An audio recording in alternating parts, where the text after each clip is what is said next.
Assalamualaikum warahmatullahi wabarakatuh.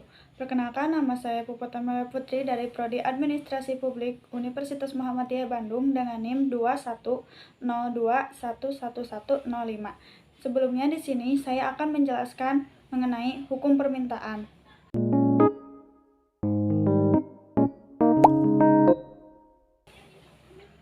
Yang pertama, saya akan menjelaskan mengenai pengertian hukum permintaan. Apa sih hukum permintaan itu? Hukum permintaan adalah ketika suatu harga barang atau jasa turun, maka jumlah permintaan akan naik. Sebaliknya, saat harga barang yang diminta naik, maka permintaan akan turun. Hukum permintaan dipengaruhi oleh beberapa faktor-faktor. Faktor yang pertama adalah selera konsumen. Selera konsumen yang sangat tinggi akan memicu kenaikan permintaan, sedangkan faktor lain yaitu harga barang pengganti. Saat harga barang sedang mahal, maka hukum permintaan ini berlaku dengan cara orang yang mengalihkan belanjanya dengan barang alternatif yang harganya lebih murah. Biasanya, hukum permintaan ini dipengaruhi oleh permintaan dengan beberapa faktor. Di antaranya, jumlah penduduk, besar kecilnya pendapatan masyarakat, identitas kebutuhan, harga barang atau jasa itu sendiri. Hukum permintaan ini jelas ada hubungannya antara hukum barang dan jumlah yang ditawarkan. Kemudian, hukum permintaan tersebut akan dihubungkan dengan kurva permintaan dan penawaran. Pada titik tertentu, pasokan barang yang dibawa ke pasar tetap. Dengan kata lain, kurva penawaran dalam hal ini adalah garis vertikal, sementara kurva permintaan selalu miring ke bawah karena hukum utilitas marginal yang berkurang. Saat mencapai titik keseimbangan, hukum permintaan dan hukum penawaran, harga barang atau jasa serta permintaan akan stabil dan tidak berubah sama sekali. Sementara penjual juga tidak menaikkan harga barang atau jasa yang ditanggung konsumen. Meski demikian, dalam jangka waktu yang lama, penjual bisa menambah atau mengurangi stok untuk mengubah harga pasar ke level yang lebih diharapkan.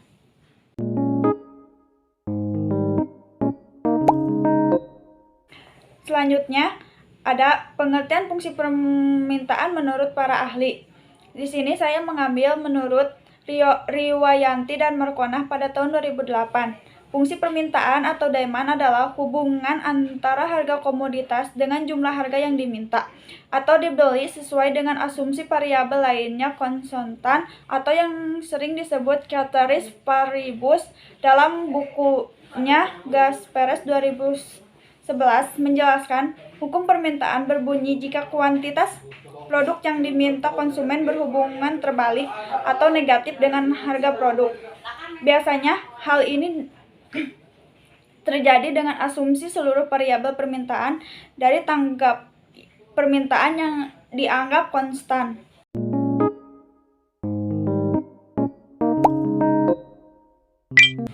Nah, selain itu juga adanya bunyi hukum permintaan. Berikut, para pelaku usaha mengetahui bunyi hukum permintaan dengan kondisi seperti ini. Saat permintaan meningkat, jika harga suatu produk rendah, maka jumlah produk yang diminta itu akan bertambah. Dan saat permintaan menurun, maka harga suatu produk akan naik, maka jumlah produk yang diminta juga akan menurun. Sementara itu, sebagai kelengkapan hukum permintaan, ada juga bunyi hukum penawaran, yaitu saat penawaran terhadap suatu barang meningkat, maka harga yang ditawarkan akan semakin tinggi, dan saat penawaran terhadap suatu barang menurun, maka harga yang ditawarkan akan semakin rendah. Dapat dilihat bila bunyi antara hukum permintaan dan hukum penawaran sangat berbanding terbalik. Meskipun demikian, kedua hukum tersebut dibutuhkan untuk mencapai suatu keseimbangan harga.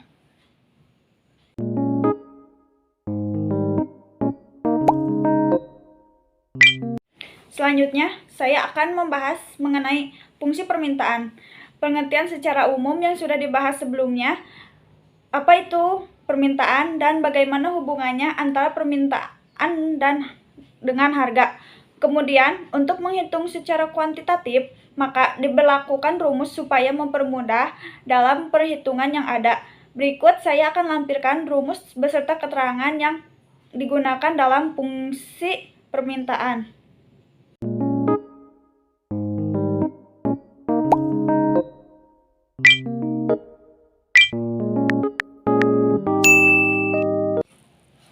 Berikutnya ada rumus fungsi permintaan, yaitu untuk mengetahui nilai sebenarnya dari fungsi permintaan tersebut dan penawaran. Ada rumus yang bisa digunakan, yaitu sebagai berikut.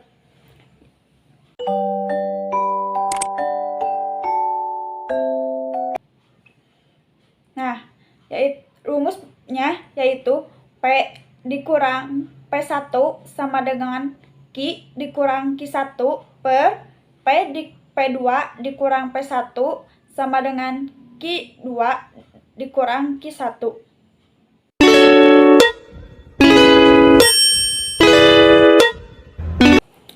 Nah, keterangan dari rumus tersebut yaitu P sebagai harga, P1 sebagai harga yang sudah diketahui 1, dan P2 harga yang sudah diketahui 2, Q sebagai permintaan, Q1 sebagai permintaan yang sudah diketahui yang ke-1, dan Q2 sebagai permintaan yang sudah diketahui 2. Nah, untuk lebih mudahnya, jika kembali melihat hukum permintaan, fungsi permintaan ini menunjukkan bahwa harga barang dengan jumlah barang yang diminta berbanding terbalik. Contohnya, hukum permintaan fungsi permintaan adalah, misal ada platform online shop yang sedang mengadakan flash sale, ditambah lagi dengan adanya gratis ongkir, maka pembeli akan memesan barang itu dengan sebanyak-banyaknya karena sedang murah. Nah, untuk lebih jelas menghitung jumlah fungsi permintaan, simak pemaparan dan contoh hukum permintaan berikut ini.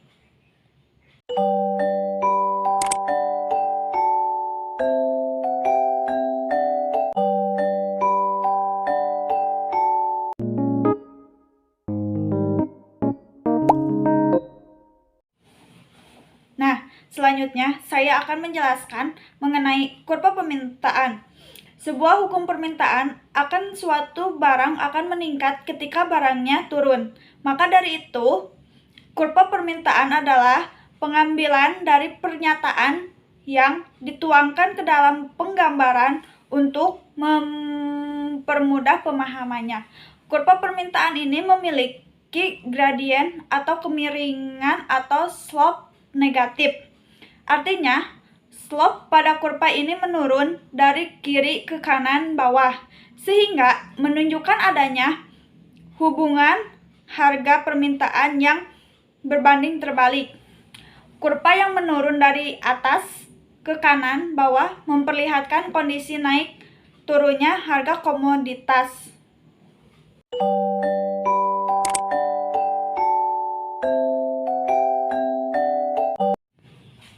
Ciri utama pada kurva permintaan pada hukum permintaan ini adalah sebagai berikut. Yang pertama, 1. Kurvanya berbentuk garis lurus. Yang kedua, pergerakan kurva permintaan dipengaruhi oleh jumlah permintaan barang atau jasa. Misalnya, jika pendapatan naik, maka kurva akan bergeser ke kanan karena jumlah permintaan naik. Dan sebaliknya, jika kurva akan bergerak ke arah kiri, jika pendapatan masyarakat akan permintaan itu menurun.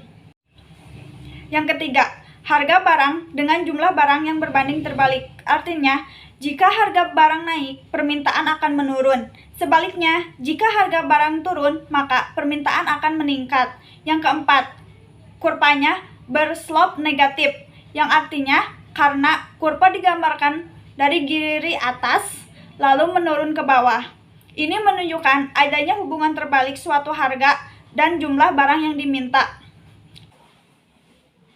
Yang kelima, bentuk fungsi kurva permintaan. Bentuk fungsi kurva permintaan adalah Q sama dengan A dikurang BP, yang artinya Q merupakan jumlah permintaan barang A adalah konstanta dan B merupakan kemiringan atau gradien, dan P adalah harga barang. Selanjutnya, saya akan melampirkan gambar kurva permintaan.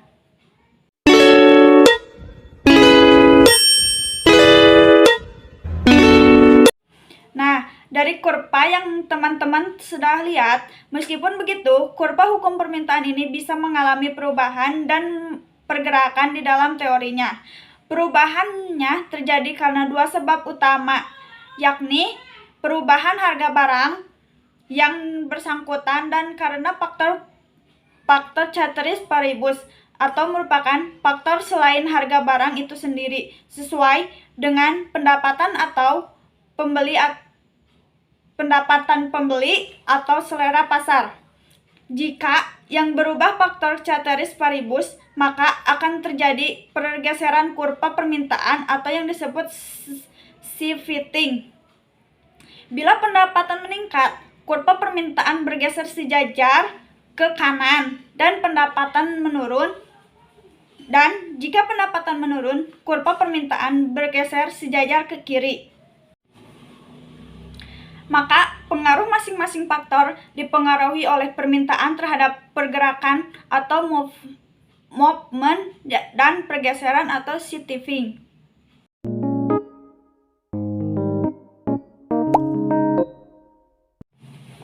Nah, selanjutnya ada elastisitas permintaan. Apa sih elastisitas permintaan? Dalam hukum permintaan terdapat elastisitas permintaan atau price elasticity of demand atau yang disingkat dengan PED. Elastisitas permintaan merupakan ukuran perubahan jumlah permintaan barang atau jumlah barang yang akan dibeli oleh pembeli terhadap harga barang. Namun, tingkat perubahan ini berbeda-beda. Perbedaannya bisa karena adanya barang tertentu. Kenaikan harga yang kecil akan mengakibatkan permintaan turun dengan drastis, sedangkan untuk barang lain pembeli tetap bersedia membelinya sekalipun harganya itu naik dan tajam. Perubahan hukum permintaan tersebut selanjutnya diukur sebagai elastisitas permintaan. Lebih mudahnya, elastisitas permintaan menunjukkan persentase perubahan jumlah permintaan. Jika harga mengalami kenaikan 1% dan semua hal lain tetap sama, karena jumlah permintaan hampir selalu turun jika harga naik. Elastisitas permintaan biasanya menggunakan bernilai negatif, walaupun para praktisi bidang tidak menuliskan tanda negatif. Permintaan suatu barang dikatakan bersifat elastis jika elastisitasnya lebih besar dari 1. Artinya, kenaikan harga sebesar 1% menghasilkan penurunan permintaan yang lebih besar dari 1%. Sebaliknya, inelastis adalah permintaan dengan elastisitas lebih kecil dari 1. Selain itu, terdapat klasifikasi permintaan. Elastis sempurna memiliki elastisitas, elastis uniter, yaitu elastisitas 1, inelastis sempurna yaitu 0, dan elastis sempurna yaitu. Beberapa barang memiliki elastisitas positif sehingga merupakan anomali hukum permintaan. Misal, barang-barang yang merupakan simbol status barang payable atau barang given. Meskipun suatu bisnis tidak 100% bisa ditentukan dengan cara konsumen bereaksi. Tujuan setiap tim pemasaran dan produk untuk meningkatkan komprehensi penggunaan dan pandangan merek yang positif. Adanya penetapan harga. Lebih khusus dari strategi penetapan, harga suatu bisnis adalah suatu area yang dapat diterapkan untuk pemasaran dan produk yang lebih banyak mengandung dugaan. Pemasaran fenomenal dan pengembangan produk dapat menyebabkan kenaikan harga sembari penjual mempertahankan tingkat komprehensi yang sama. Namun, menetapkan harga dan mengomunikasikan adanya pengembangan tidak boleh dilakukan dengan sembarangan sehingga menyimpang hukum permintaan. Oleh sebab itu, diperlakukan pengoptimalan dan perubahan harga dalam waktu yang panjang dan tidak boleh dilakukan dalam waktu yang tergesa-gesa atau waktu yang sangat sekejap. Untungnya, ada cara untuk memandu hal tersebut, yakni dengan strategi penerapan harga, ekonomi mikro, dan dasar pemasaran atau produk yang merupakan teori elastisitas harga permintaan atau elastisitas harga yang dapat meningkatkan permintaan dengan membuat penawaran produk yang lebih intelitas atau melalui pemasaran dan pengembangan produk. Yang pertama, ada cara kerja elastisitas. Hukum permintaan akan memandu hubungan antara harga dan kuantitas yang dibeli, sehingga kuantitas yang dibeli memiliki hubungan terbalik dengan harga. Saat harga naik, pembeli lebih sedikit. Elastisitas permintaan kemudian akan memberi tahu berapa banyak jumlah yang berkurang saat harga itu naik. Jika suatu barang memiliki permintaan elastis, artinya konsumen akan banyak melakukan perbandingan belanja. Konsumen akan melakukan ini ketika mereka tidak putus asa untuk memilikinya atau tidak membutuhkan setiap hari. Mereka juga akan membandingkan dengan toko lain ketika banyak pilihan yang serupa. Yang kedua, cara menghitung elastisitas permintaan. Ada tiga jenis utama elastisitas permintaan. Yang pertama, elastis. Yang kedua, elastisitas satuan. Dan yang ketiga, tidak elastis.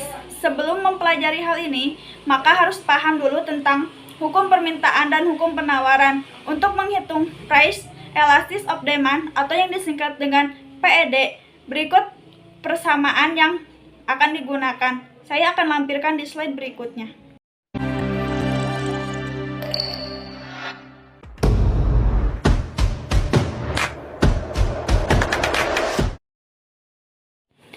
PED ini selalu diberikan sebagai nilai absolut atau nilai positif karena kita tertarik dengan besarnya. Yang ketiga, adanya permintaan elastis dan permintaan tidak elastis. Kebalikan dari permintaan elastis, pada hukumnya permintaan adalah permintaan inelastis atau tidak elastis. Adanya permintaan perubahan tersebut dari harga dari permintaan elastis, harga berubah lebih banyak dari permintaan dengan permintaan tidak elastis. Maksudnya, konsumen bersedia mentolerir perubahan harga yang lebih besar sebelumnya. Mereka mengubah perilaku mereka. Harga suatu produk dengan permintaan yang tidak elastis bisa tiba-tiba naik, tetapi konsumen tidak mungkin mempertimbangkan alternatif atau tidak ada alternatif untuk mempertimbangkannya. Biasanya permintaan elastis lebih sering diterapkan pada kemewahan, sehingga konsumen memiliki lebih banyak pilihan dalam hal kemewahan, termasuk pada pilihan untuk tidak membeli apapun. Di sisi lain, barang kebutuhan pokok seperti makanan biasanya memiliki permintaan tidak elastis, yang misalnya jika harga buah dan sayur tiba-tiba melonjak, hukum permintaan yang berjalan di sini artinya mau tidak mau konsumen harus membeli dan tidak bisa begitu saja makan buah atau sayur. Mereka akhirnya dipaksa membeli dengan harga yang lebih tinggi. Terakhir, dengan adanya permintaan elastis unit, pada dasarnya jalan tengah yang sempurna antara permintaan tidak elastis dan permintaan elastis pada hukum permintaan adalah adanya permintaan elastis unit. Ketika permintaan berubah dengan jumlah yang sama persis dengan harga, maka disebut dengan permintaan elastis unit.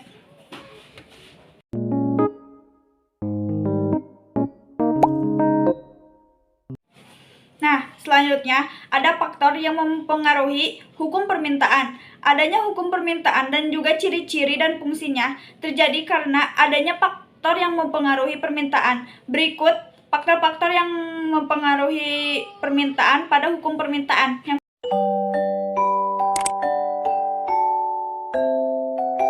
Yang pertama, adanya sifat komoditas. Pada hukum permintaan, ada harga yang terjadi karena permintaan bervariasi sesuai dengan sifat komoditi tersebut. Biasanya, elastisitas harga permintaan barang-barang kebutuhan pokok seperti garam, gula, beras, dan lain sebagainya.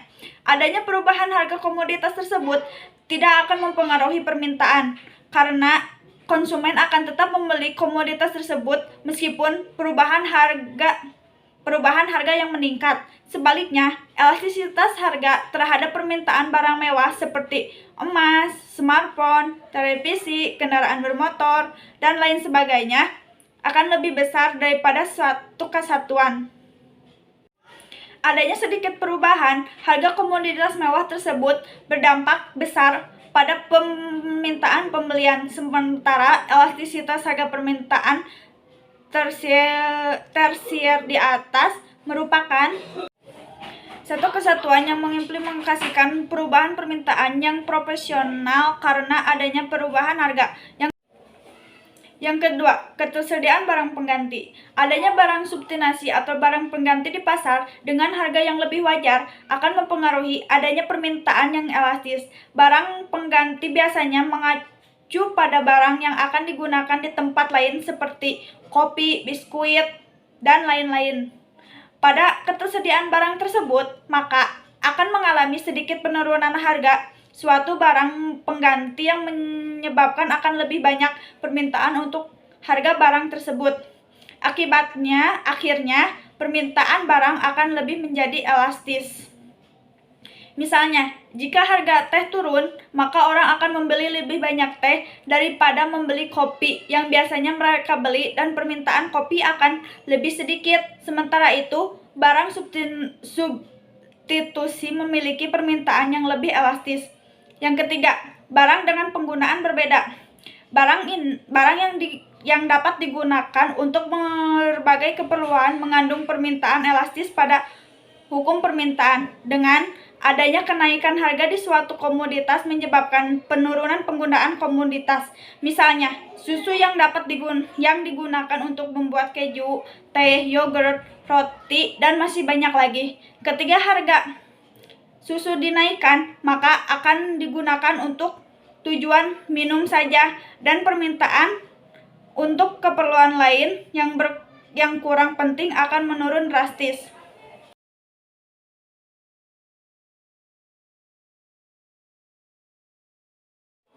Yang kelima, tingkat harga. Komoditas yang harganya tinggi seperti barang tersier memiliki permintaan tidak elastis. Dengan adanya perubahan harga pada barang tersier menyebabkan sedikit perubahan permintaan. Sementara itu, harga yang harganya sedang seperti pakaian dan alat elektronik biasa memiliki permintaan elastis dan terjadi perubahan yang berdampak terhadap permintaan.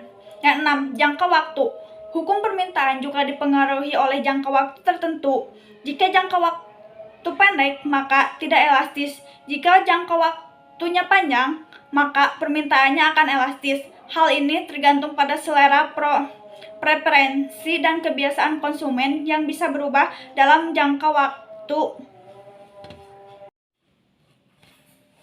Yang ketujuh, permintaan peak dan off-peak. Permintaan komoditas saat waktu sibuk atau peak menjadi tidak elastis. Sebaliknya, jika tidak sibuk atau off-peak akan lebih elastis. Biasanya pola ini berlaku untuk transportasi dan fasilitas akomodasi. Nah, selanjutnya saya akan melampirkan gambar contoh soal hukum permintaan.